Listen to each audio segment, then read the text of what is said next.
Hi, I'm Bobbi. I've been reading romance novels since I was 12 years old, and I, as it said in my intro, have been felt a little judged and condescended to because of that. But personally, I have sort of leveraged that into a career. And in becoming a romance advocate, I've been able to write for a number of different places, including these, which was in the intro. But what's very interesting to me is that often when I talk about what I do, despite the fact that I've been in all of these amazing places, people still don't value the work that I do. And they definitely don't value my advocacy. So take a second, raise your hand if you've read a romance novel in the last 5 years. Of course we have. Good to know. There's a lot of people who haven't. And the reason, and then take a second, I'd like you to also ask yourselves how you feel about romance novels.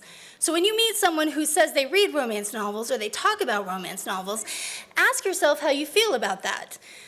Because I know personally that there have been many times in my life that I've had to hide that, or that I've been felt like I felt like people that I'm with make me feel like I should hide that. If you think that they're bad, like much of society thinks, for all of these reasons, I think it's shameful. And the reason I think it's shameful is because the people who really read romance novels are women. And I think part of the reason that we're told all of these things is because we're women, and this is something that we choose to read.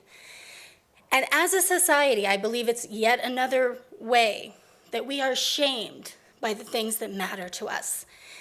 85% of people who read romance novels are women. And it is a literary genre that is a huge business. They're the most popular books possibly in history, and it is an amazing community. There are thousands of romance writers. There are thousands, millions of romance readers. And online, they've come together. But socially, it's still a stigma. When I say that romance is possibly the most successful business in history, that actually can sort of be backed up. It's one of the few industries that is women-focused from top to bottom, editorially, agents-wise.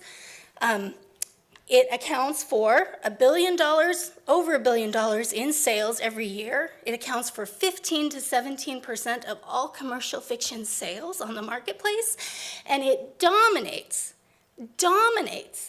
almost all of the best-selling lists, and yet it gets no respect.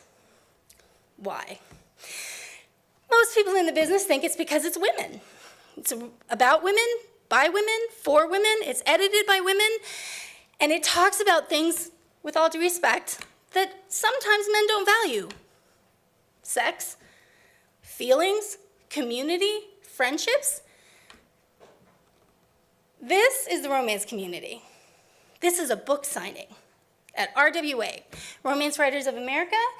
It is the biggest conference for romance writers. It's the national conference. There are over 500 authors who are signing, and there are tens of thousands of women who show up. I personally believe that the reason they're so popular, they're some of the most entertaining books on the market. They're really fun to read. And if you're a woman, many women have busy lives. I personally don't feel like I want to read things that don't make me feel uplifted. This is a quote by one of my favorite authors, Susan Elizabeth Phillips. Life is just too short to be reading depressing books. I feel very strongly about that. Why should women feel like they have to read books that make them feel bad at the end of the day?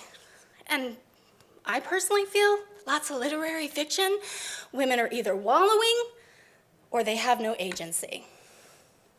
Romance novels, women are usually the drivers. The women characters in the books are the drivers of the plot. They are the ones who move the plot forward. They wind up being the people who have the most agency in a book. And in real life, women get things done. In romance novels, women get things done. And it's not just getting a man. It's changing their lives so that they get to the point that the men that they deserve them. Romance novels are the only books that it is mandated editorially that there is positive change from the beginning of the book to the end. Positive change, mandated editorially. The other thing I often hear from people who don't read romance, who are judging them, is that they're all the same. And I ask you, you're all out here? I bet you all have individual stories, right? Maybe you've all had romances. But they're not all the same stories, right? This is the journey, it's not the destination. The love arc, the romance arc, it changes every book, even though there's a happy ending in every book. I just put some of these covers up. These are some of my favorite authors, and they're also beautiful covers. But if you look at the covers, you will notice something. Those books don't look like they're going to be the same story, do they? They don't. And they're not. They cover every kind of genre, every kind of story arc. And in my opinion, they're the best books out there. But my name is Bobbi. I'm proud to be a romance writer. The things that romance novels are most famous for is having a happy ending. We call it the HEA.